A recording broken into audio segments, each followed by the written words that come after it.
Hello everyone and welcome to another episode of The Perfect 10. The Perfect 10 is my 10-week series that I'm running on future skills. So the top 10 skills that I believe organizations have to develop now and in the future in order for the organization and its people to thrive. I am Marilise de Villiers. I'm a performance coach, best-selling author and cybersecurity, people and change consultant. So we're in week 10 of the show. This is our last week, and this week we're going to look at top skill number 10, accountability. So why is being accountable such an important skill? What does it mean to take personal accountability? So I have my own story with accountability.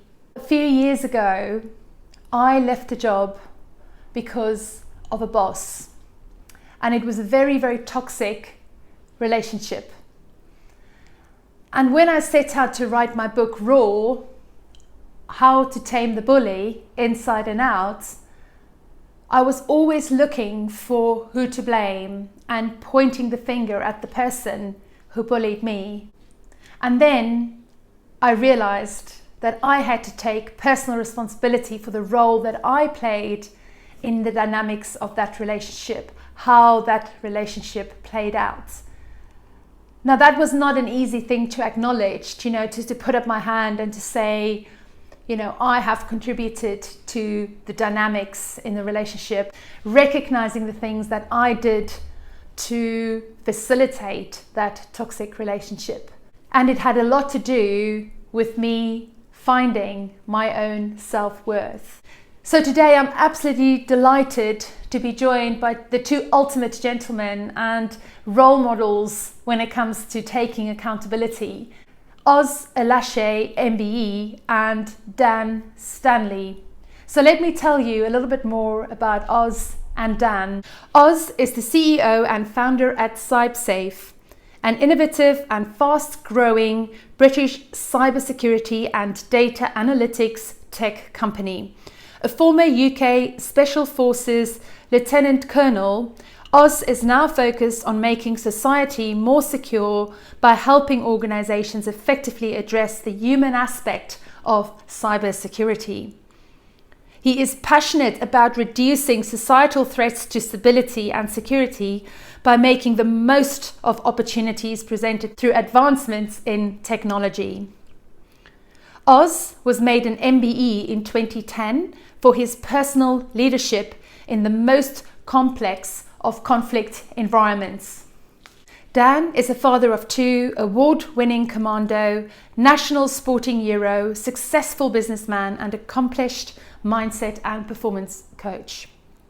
With over 15 years experience in developing potential, increasing performance and enabling success, Dan supports men that want to achieve and maintain success while living a life that is fulfilling, happy and balanced. So I'm going to jump over to Zoom now, one final time in this series, and have a chat with Oz and Dan. I hope you enjoy it. Welcome, Dan and Oz. I'm so delighted to have you both with me today. We've been talking about accountability. So I cannot believe we're 10 weeks into the show. I've done 10 weekly shows, and we're finishing it off on a high with accountability and the importance of taking personal accountability for your actions. And so I couldn't think of anybody better than the two of you to invite along today to come and share with me your thoughts. So I'm going to dive straight in because I'm really curious to know a little bit more about your personal journeys and perhaps sharing with us a time in your life, maybe your earliest memory of where you had to take full accountability for your actions. So Oz, I'm going to start with you. It's always, especially publicly, always a challenging question to expose oneself, because of course sometimes it's probably far easier to explain where we haven't taken accountability for things. But actually, I think this issue of accountability is so important, because ultimately accountability, being accountable, ultimately responsible, answerable for a decision or for actions. And I can think of many examples, actually dating back to just being a child. We were raised to really understand that we could be anything that we wanted to be, but ultimately that relied on us doing the work, us going the extra mile, us taking responsibility and accountability for what we did. And of course, those two things are different. Then further on throughout my career, actually all through my life, whether that's arguably through studies, I served for a period of time. I happened to be a former army officer, former public servant, and of course lots of examples through that as a leader where you are ultimately answerable for the decision that you've made, or indeed the action that you've taken, and some of those actions might impact other people's lives, or indeed to the loss of life. And then even now, every day, I am accountable, and I'm accountable not just to our customers. I'm not just accountable, more importantly, to our team. I'm also accountable to things like investors and stakeholders. So I've got lots of examples that I would cite. I think accountability is really important. Thank you, Oz. Dan? Yeah, Marilee. So I'm going to talk perhaps more from a perspective of personal accountability. And in 2017, similar to Oz being a veteran, having left the forces, I didn't really know who I was and what I wanted. And that meant my life was slightly fragmented. I was achieving and excelling in sport because I found it easy to almost hide there and distract myself from the challenges of my life. But then at the same time, I recognized that as my marriage was almost at a point where it was ready to end, I recognized there was a serious issue in front of me. And that issue was not taking accountability for where I was. I'd found that it was almost very easy to look outside of myself for the answers that I didn't have. And then when I reflected that back in toward myself, I recognized there's a willingness to improve where I was. So yeah, that's it's a fairly serious question, and I thought I'd start off with a level of authenticity that really represents who I am and what I stand for. So perhaps on a more topical point, we've got COVID around us now. And I feel as a moral responsibility. I head up a group of men called Men of Mountains, and once a month we meet in South Wales and we go for a walk and a talk and we connect in nature. I think there's lots of benefits around mental health and connection and movement for men. But the moral responsibility piece that I'm talking about here and being accountable is that whilst we could have technically and permissibly still met last month, I made a decision not to do so because I felt that my moral compass was pointing me towards a decision of saying it's not safe for up to 30 men to come and meet. And perhaps, transfer and increase the risk of COVID. So I think that at almost every facet of life, at every level that we operate, there's a level of accountability and responsibility that's important. Mm-hmm. For me, the bit that people miss and the bit that I missed in 2017 was my willingness to accept personal responsibility. So yeah, I hope that helps and step us off on the right foot. Absolutely. Thank you so much. And I love that, because I think it's ultimately, it starts with me, like I have to make that decision that not looking for external validation or external reasons to blame or to point fingers, but actually at the end of the day, taking full accountability. I think for me personally, it was also when I realized, throughout the process of writing my book, Raw, How to Tame the Bully Inside and Out. Yeah. And that's why the title became Inside and Out, because I was very much starting off my journey, pointing the finger at the bully, and not taking, personal accountability for my behavior, for my actions in that toxic relationship, and realizing how much my behavior played into that dynamic and how much it's, it fed the toxic behaviors. And that was quite a big realization. It's a bit of a slap in the face when you realize, oh my gosh, it was as much my responsibility as the other person's to show dignity, to treat each other with dignity. So massive learning curve. There's quite a, and I think I've definitely had quite a few people I know experience it myself. It's something quite liberating, albeit sometimes quite challenging, with understanding that we have the ability to change, alter, achieve the things around us. quite often I think it's quite easy, and indeed maybe even sometimes understandable, to think and outside ourselves, this is happening because, or this is overwhelming because. But that kind of almost the concept of controlling the things that we can control, and of course in many ways that often starts with ourselves, but just the focus can then be quite liberating. I'm going to stop focusing on that outside from it, and I'm going to focus on myself. And as Dan has just described, making that active decision to say, I'm now going to do this. But it's not always easy. I can think of so many people, so many examples, and so many times that I myself have thought, actually, keep drifting towards focusing on the external. Keep drifting towards focusing. Yes. And Dan, I want to pick up on what you said earlier about sort of that realization, when you, in 2017, when you realized that, it was all within you, within your control, and that you had to sort of step up. Do you mind just sharing with us what that looked like? What happened? What did you actually do? Yes. So interestingly, I'd always been what I would class or label as a leader of men. For my time in the military, joining at the age of 17 and progressing through different organizations within the military, I'd always been a natural leader. But what I experienced in 2017 was the real recognition that, it was a life quake for me. It's the realization that my marriage was going to end was a real fight or flight opportunity. And what happened was that a friend of mine, she was particularly spiritual. She was into Reiki healing and energies. And at that point in my life, I had no capacity for that. My mind wouldn't stretch to those concepts. And after a bottle of wine, I opened a book that she gifted to me.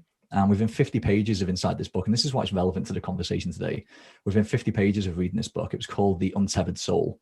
I recognized that my inner critic, that internal dialogue that we all have, that I'd spent so much of my time listening to what my inner critic was saying, that it meant I didn't have space or capacity for any other lateral thought. I was just focusing purely on a problem, which meant I couldn't find any solutions. And that was the trigger for me. When I realized that that inner critic, that constant chatter that was reinforcing my limiting beliefs, the points in my life where I felt that I wasn't showing up and I wasn't good enough. Once I was able to quieten that voice, it just meant that in front of me was all this space to move into. And instead of being a leader of men from the military, I could be a leader of myself. And for me, that was the catalyst for this whole journey. Absolutely love that. And also, I want to sort of flip that into a bit of a workplace context, as in terms of a leader in the workplace. And, obviously you as the CEO of a company who employ several hundred people, so want to sort of just get your perspective, because I think, leading self and leading others. So what's your thoughts on that? I think it's so applicable. I mean, we're not quite a company of several hundred yet, but even a company with whether that's one other employee or whether that's tens or hundreds of employees, the reality is that that's showing up that Dan has just described. It starts with self. The fact of the matter is, as many of the people who are listening will be leaders within their organizations and maybe even ultimately leading their organizations. If they don't show up, then ultimately, one, they're not necessarily living that accountability in the way that will be most beneficial, but two, may actually directly impact what they're trying to do. As a leader, our sole job is to create the conditions for those that we have the honor of leading to succeed. But that does start with ourselves. And so actually that kind of, whether it's taking accountability for thinking through what needs to be done rather than just throwing oneself into the doing, that's often some of the mistakes we often see. Or whether that's taking the accountability for ultimately, if we make bad hires, if we bring bad teams together, if our teams don't have what they need, ultimately we're accountable for that. That's as a leader. And that's the case whether you're the chief executive of an organization or whether you're simply leading a project or an initiative. And this is why this concept is so important. And of course, I genuinely believe that leaders create other leaders. This idea that actually I'm a leader or I'm not a leader as well is very different, because as we've heard, you need to lead yourself. You might need to lead a project. You might need to lead an initiative. You might need to lead a team. You might need to lead an organization. Ultimately, we still need to take that level of accountability. What is it that I need to do? And have I really prepared myself and those people I need to do it with to do it? Yeah, I completely agree there, Oz. When we look at the whole team dynamic, whether that's in families or friendship groups or in a corporate organization or business, big or small, what we come down to is the culture that underpins who those people are and what they represent. And if the culture is about, if the culture is always about getting it right, then they're going to move forward. if the culture is about being right, then it's going to be very binary. It's going to be either pass, fail, win, lose, promotion or overlooked. And once we get out of that mindset, we recognize that the cultural piece behind, what we as leaders generate, that's what underpins who we are and what we represent. Then that means we can move forward. And for me, the biggest piece around that is the fear. People are almost conditioned to be fearful of failure. And as we've seen now with COVID, whether people have made the right decisions or the wrong decisions, they've made the decisions at that point in time that best reflected the information they had at hand. And as you go through your life, or as you go through your business journey, what happens is the information changes. And then if you don't lead based on that information, you end up in a dead end, or you end up hitting barriers and complications. So yeah, I really think that was a really relevant point. Yeah, thank you. No problems at all. I think you talked about your inner critic, and the voice that we all have. I think that is, again, such a powerful thing to recognize, which is that even within ourselves, we are sometimes working against ourselves. Absolutely. Not because we're bad people, not because there's anything wrong with us, but just because it's just real life. It's the way that we, and having that level of self-awareness, which for some people is deeply spiritual, for some people really takes a fair bit of time to get, but ultimately the truth is that everybody can get there, to just understand that actually sometimes I need to quieten that in order to have the space. I love the concept, and I love the idea of creating that space. So I think this idea of inner critic, and indeed, Mary-Alice, you talk about it in your book, and in fact you talk quite extensively about the external critic, and of course how to deal with that. I think sometimes we forget the way that we treat other people, the things that we say to other people.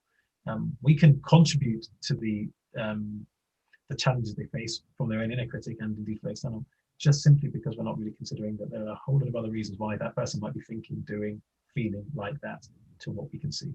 I think so. Yeah. Absolutely. So I think I was going to say, Marlies, just on that point about inner critic. For me, we have two voices in our body. We have the inner critic, and what I try to do with my coaching clients is I try to turn down the volume on the inner critic and turn up the volume and try and amplify the intuition. Because generally, we when we feel things, we've generally gotten to where we are through rational thought. And what we need to do is perhaps quieten that down slightly and tune in more to our intuition. What does our gut feeling about this? What does it tell us? Because subconsciously, we're taking all this information all the time, which really informs our decision making.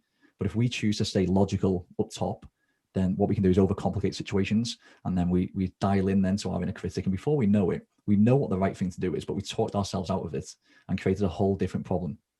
So inner critic and intuition. I think there's a real battle going on, and it's almost whichever one you feed is the one, like the two wolves. Is that the old parable, the two wolves. Whichever one you feed is the one that wins.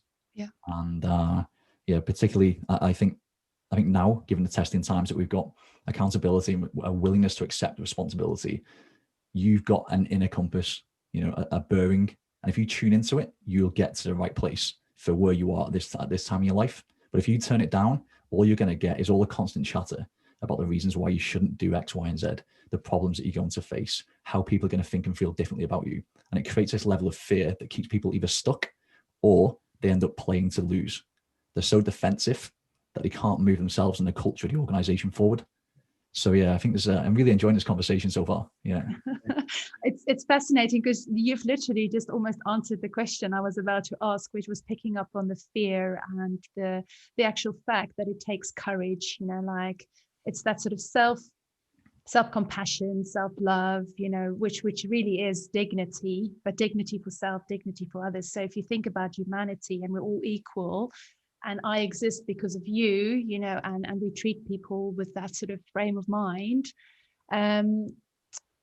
we know that doesn't pan out that way. So we know that there's lots of conflict every day, lots of rights fighters. So I love what you said about it's about getting it right and not about being right. I absolutely love that. That was so far my key takeaway, because I'm like, it's absolutely that, because when you get into conflict sort of scenarios, it is often when people have the need to be right, so I want to prove that I'm right. So I think it takes a tremendous amount of courage to acknowledge that you're not right, or acknowledge that I don't have all the answers, So why do you think it's so hard for people to admit to being in the wrong or having made a mistake?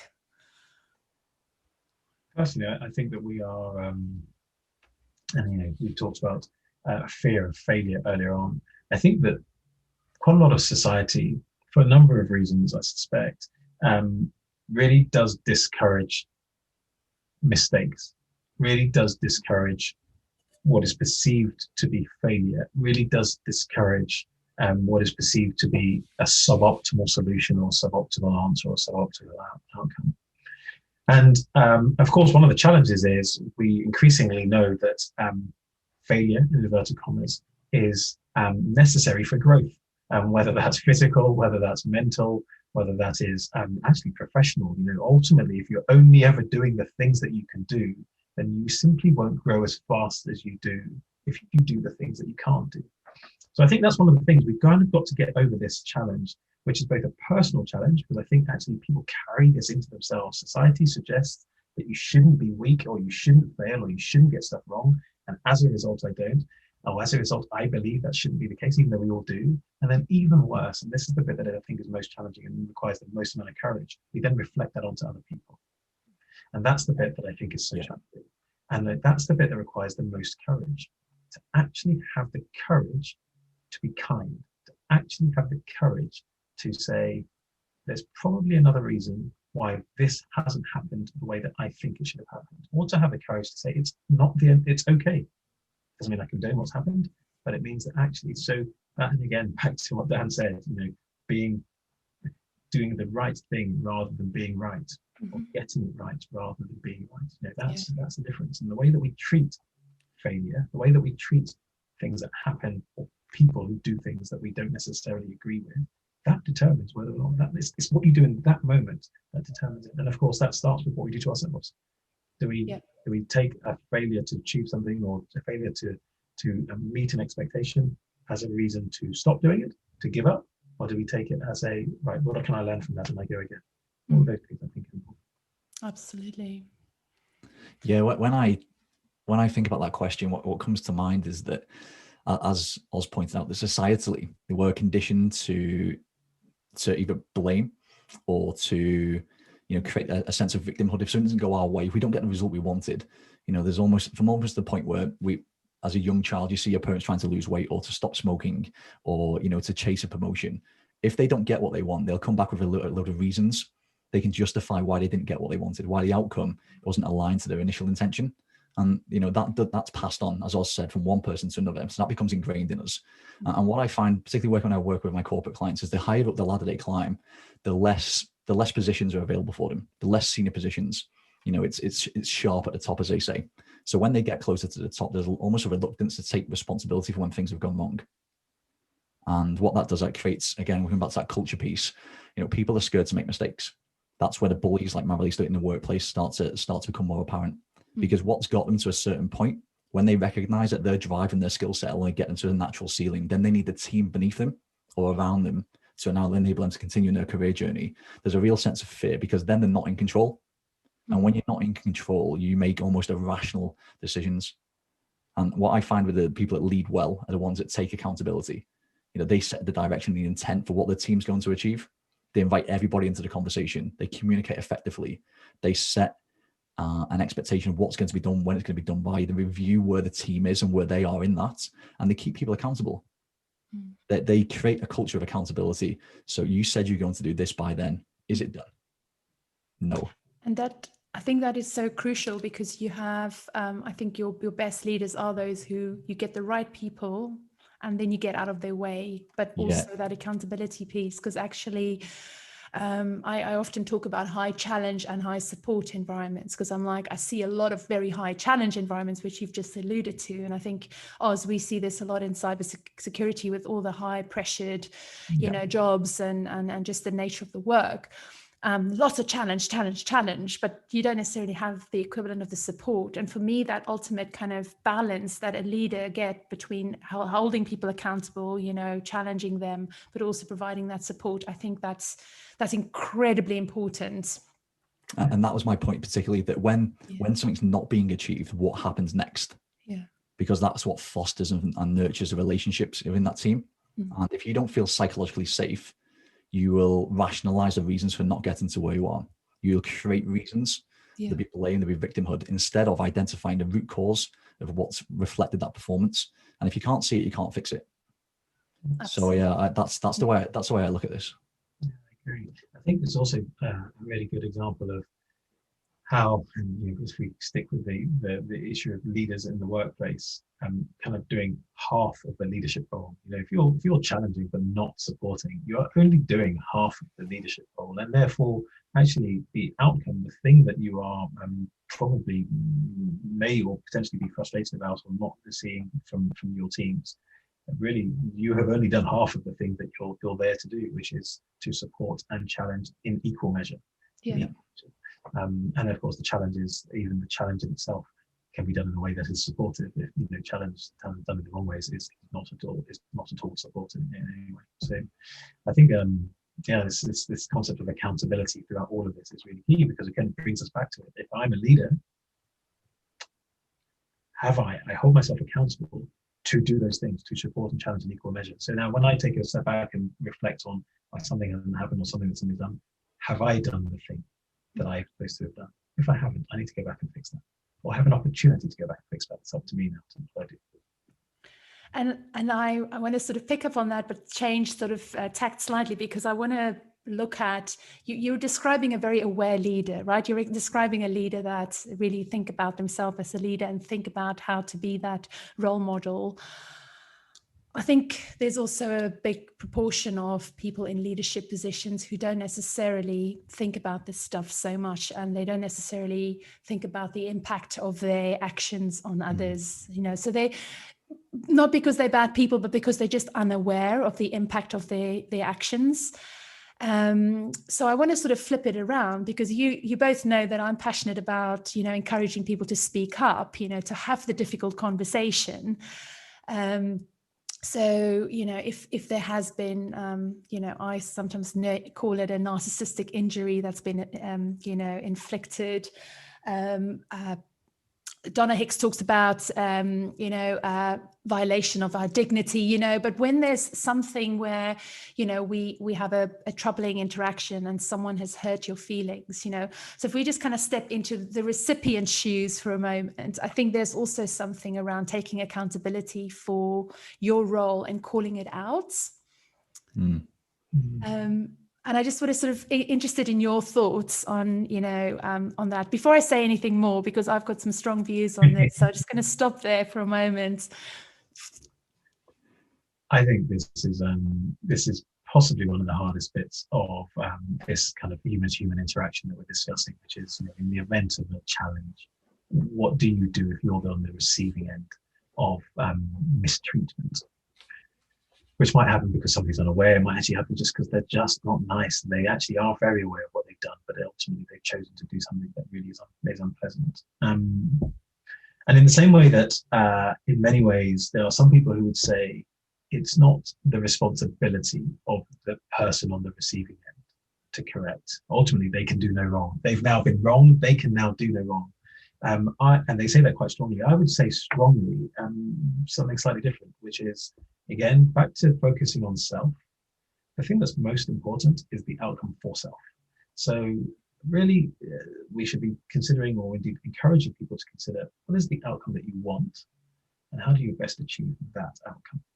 And actually, that might be exactly what you described, which is speaking up. That might be, but even that can be done in different ways. What is the way that most likely to achieve the thing that is best for you? Because ultimately, and so I personally believe that there is an accountability story to be told, even if you're the victim, you are the recipient of the mistreatment. Yeah.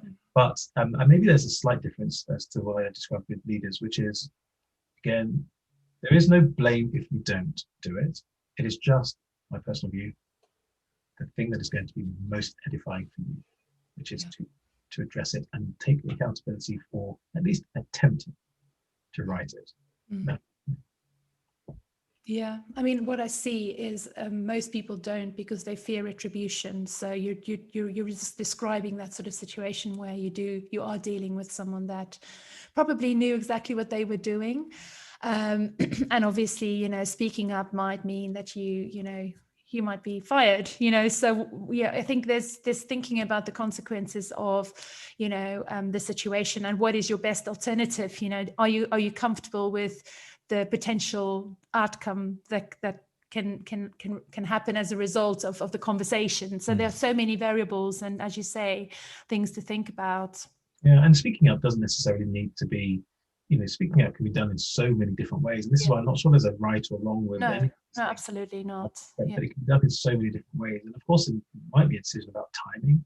It might be a decision about who you actually speak up to. It might also be a decision about actually, okay, well, I'm not willing to lose my job over this issue, or indeed I'm not willing to go through that again, which is what I would need to. And that again, but that's an active decision. It's an active decision. And again, there's a level of accountability right there, which is the active decision. Absolutely. I mean, Dan, what do you think? I think that the key here is that decision, that point of decision. What do you do at that point of decision? Because ultimately, I have my own concept around mental health, and that is that if you're not living in alignment, then your feelings are going to manifest in a way that make you aware of how you're not, the things that are going wrong in your life. So if you say one thing, if you think one thing but do another, then your feelings tell you, through anxiety, uncertainty, stress, pressure, insomnia, IBS. There's lots of reasons and lots of ways in which the body communicates to you. So when you get to that point of decision, if you think one thing, like I need to address this, I need to speak about it, but then you continue not to do so, the feelings will start to compound and become more aggressive. And for me, that's what often leads to mental health, the disparity between living in alignment, not doing what you're thinking and feeling. So when I listen to that point about decision, what I think is really key here for the person is to be able to separate their emotions from the facts. Because if they're emotional about what's happened, if there is some truth to the way that they've been challenged, but they just don't like the way it's been done, then I think there's a real strong foundation there to have a conversation that allows people to clear the air. Yeah. But ultimately, then if they once they recognize that it's being unfair and there's almost grounds for them to feel the way that they feel, in fact, they take themselves out of the story, for want of a better phrase, remove themselves from the story and just address the facts. Was the challenge proportionate to what did or didn't happen? And if it's out of proportion, then I think people then should stand up for themselves, because if they don't, all they're going to do, like Marilise explains in her book, is create this sense of feeling inside themselves that almost it incapacitates them. They can't move forward. All they can focus on is what's in front of them. And from personal experience, I know it's a difficult place to be. And that's what comes down to then the inner critic, not trusting your intuition, not letting your intuition guide you forward, but listening to the inner critic and staying static where you are, but not knowing how to deal with it. So I think you're right, in what you say, that, there's a system, there's perhaps a process of reconnecting with somebody once you've been challenged, but ultimately you've got to understand why it is that you feel you need to be heard. If it's to protect your ego or your sense of identity, then for me, that's flawed.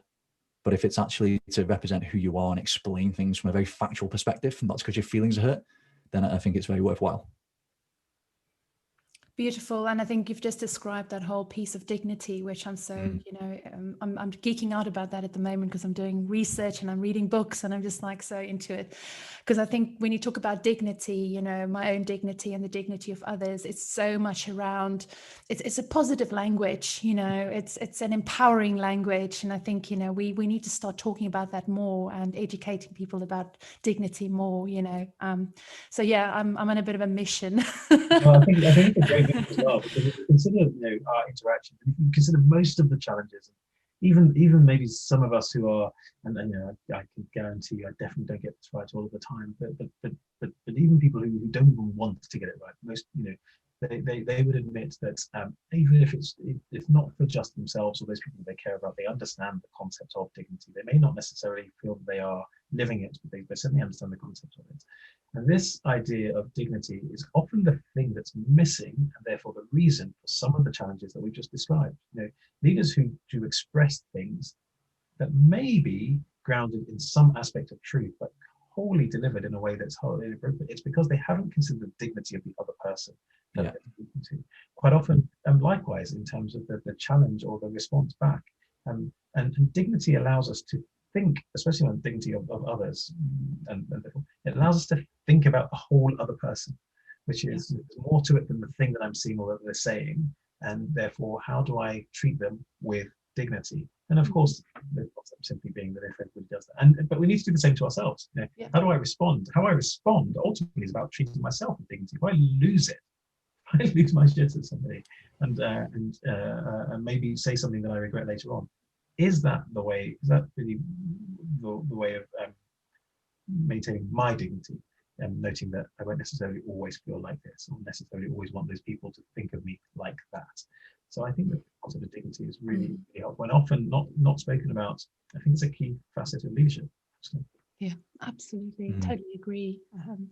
So Dan, I want to just talk a little bit about your amazing work that you do. So your company, Better Men, you're on a sort of mission really to help men that are very successful in their career also be successful in life, to be fulfilled, to connect with, their own dignity, whilst on the topic of dignity, So I was just curious to know what is typically the turning point, for your clients, when do they come to you to work with you? What is that sort of one or two examples?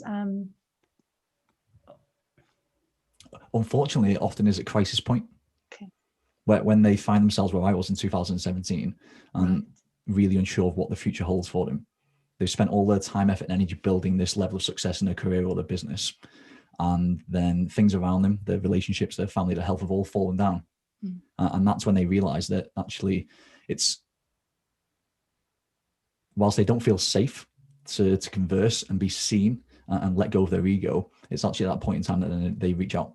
What I would like instead was for more people to recognize that if they can get everything right inside themselves, then that'll only amplify what's happening outside of them. There's a great book that I ask all my clients to read, and it's called The Inside Out Revolution by Michael Neal. And what it talks about is that your thoughts are your rudder for your life.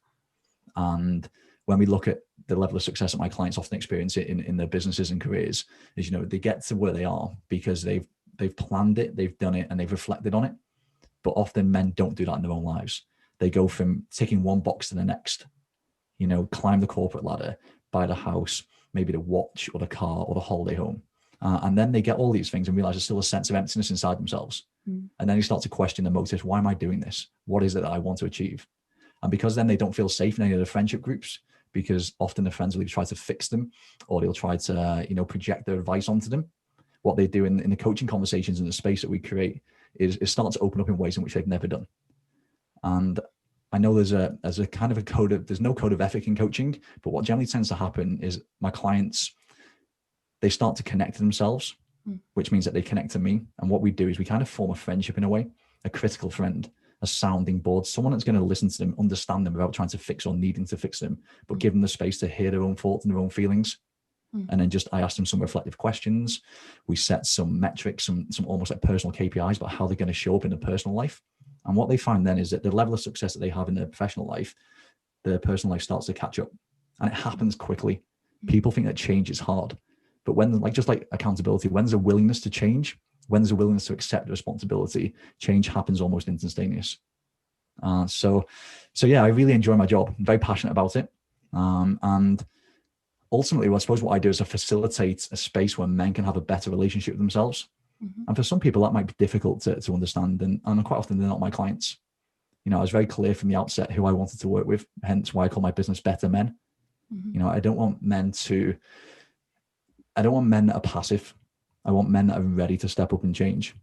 But what I also don't want is that to come from a place of fear. If you're looking to change for the right reasons, for your family, for your wife, for your future, for your legacy, then there'll be less resistance. And when there's less resistance, we move quicker. And ultimately, that's what I want for my clients, to have less internal resistance so they can achieve what they want in their life.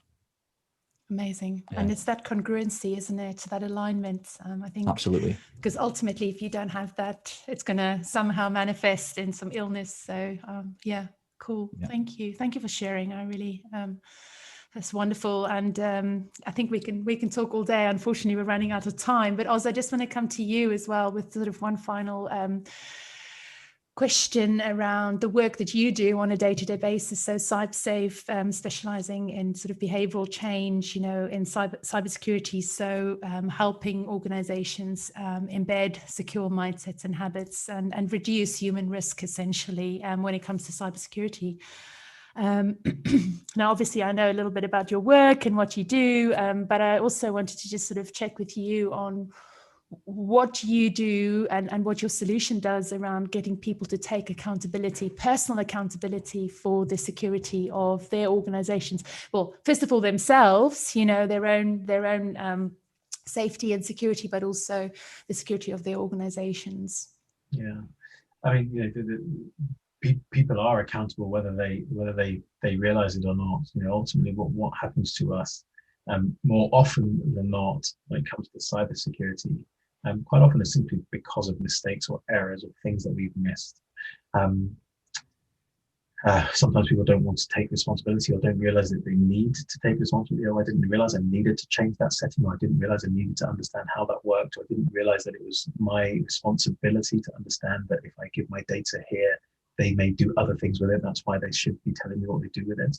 And of course, that's for themselves personally, as well as for the organization. So what we find at CybSafe, and what we do with our software platform, is really help people focus on understanding what it means for them. Most of us, very few of us, have got great password or cybersecurity practices at home and terrible ones at work. Generally, we mirror the two things in the same place. So actually, we can help people really understand actually just the concept of being secure, the concept of what happens with data, the concept of why technology is so amazing, but also potentially can lead to vulnerabilities. Or some people realize it's actually quite simple, is the wrong word, but it's much easier than they realize to be more secure. And I'm a big believer that actually this is really about empowering. This is really about enabling. We love technology. Technology is going to help us solve some of the world's biggest challenges, right where we are, as well as thousands and thousands of miles away. But with that comes a responsibility and the need to be accountable for what we do. And so actually, it's not just about personal accountability, it's also about holding others to account as well. If I come to you for a service and you misuse the information, the personal data I've given you, I'd like to understand why. And of course, if you ask those questions, we generally do it. So that's the way we approach it at CybSafe.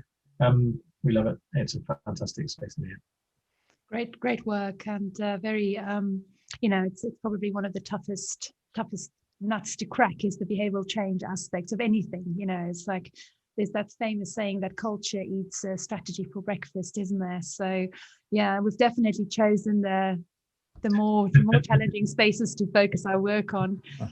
So I just want to ask you to, I love your recommended book, Dan, The Inside Out Revolution, in terms of resource. I personally would recommend Donna Hicks's, books on dignity. So she's got two books. One is on dignity, one is on leading with dignity. I just absolutely love it. I also love the Extreme Ownership. I think, Dan, you actually recommended that book to me a few years ago, and it was just incredible. Are there any other sorts of resources that you would point out? I mean, we've covered quite a few already. I really enjoy at the moment the High Performance podcast series. Okay. With Professor Damien Hughes and Jake Humphreys, the guy from F1. They're bringing guests on that are very authentic and equally very courageous. They're talking about the challenges of leadership, and often they're talking about being accountable and holding people accountable, but just in the way that Oz was describing earlier, challenging and support in equal measures. So that's a podcast that I'm really enjoying when I'm out running with my dog at the moment. And also there's a book that I think is particularly important. It's under the guise of FBI negotiation, but really it's about the communication, psychology of communication. It's called Never Split the Difference. Yeah, Never Split the Difference. Chris Voss. Chris Voss. Yeah, for me, it's a fantastic book because it really gets you thinking really challenges you to think about how you communicate, both with others and with yourself. And this has obviously been part of our conversation today about how you get out of your own way to lead and to hold yourself and others accountable. So yeah, the High Performance Podcast and Never Split the Difference, Chris Voss. I'd check another book on that list because I think one of the things as well that makes this potentially a little bit easier is to just simply acknowledge that sometimes it's hard. Some of the stuff we've talked about isn't easy. Yeah. It's not necessarily easy to silence that inner critic. It's not necessarily easy to treat people who have wronged you in a way with dignity. It's not necessarily easy to do some of these things, but actually a book that I found particularly helpful as a leader and somebody who's trying to build something is The Hard Thing About Hard Things by a chap called Ben Horowitz.